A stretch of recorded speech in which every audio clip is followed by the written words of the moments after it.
Confrontatie. Ooit zal ook jou de dood wel confronteren.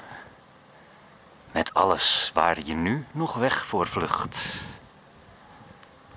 Ik spreek niet van je eigen laatste zucht. Ik spreek van opstaan en opnieuw proberen.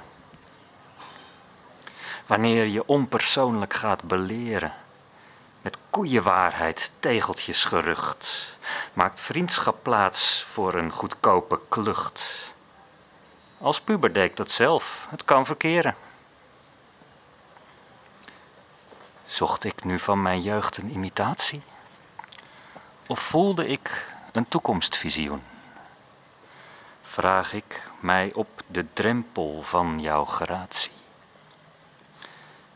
Misschien past toch een ander deze schoen. Er is geen draaiboek voor zo'n confrontatie. Ik hou van je.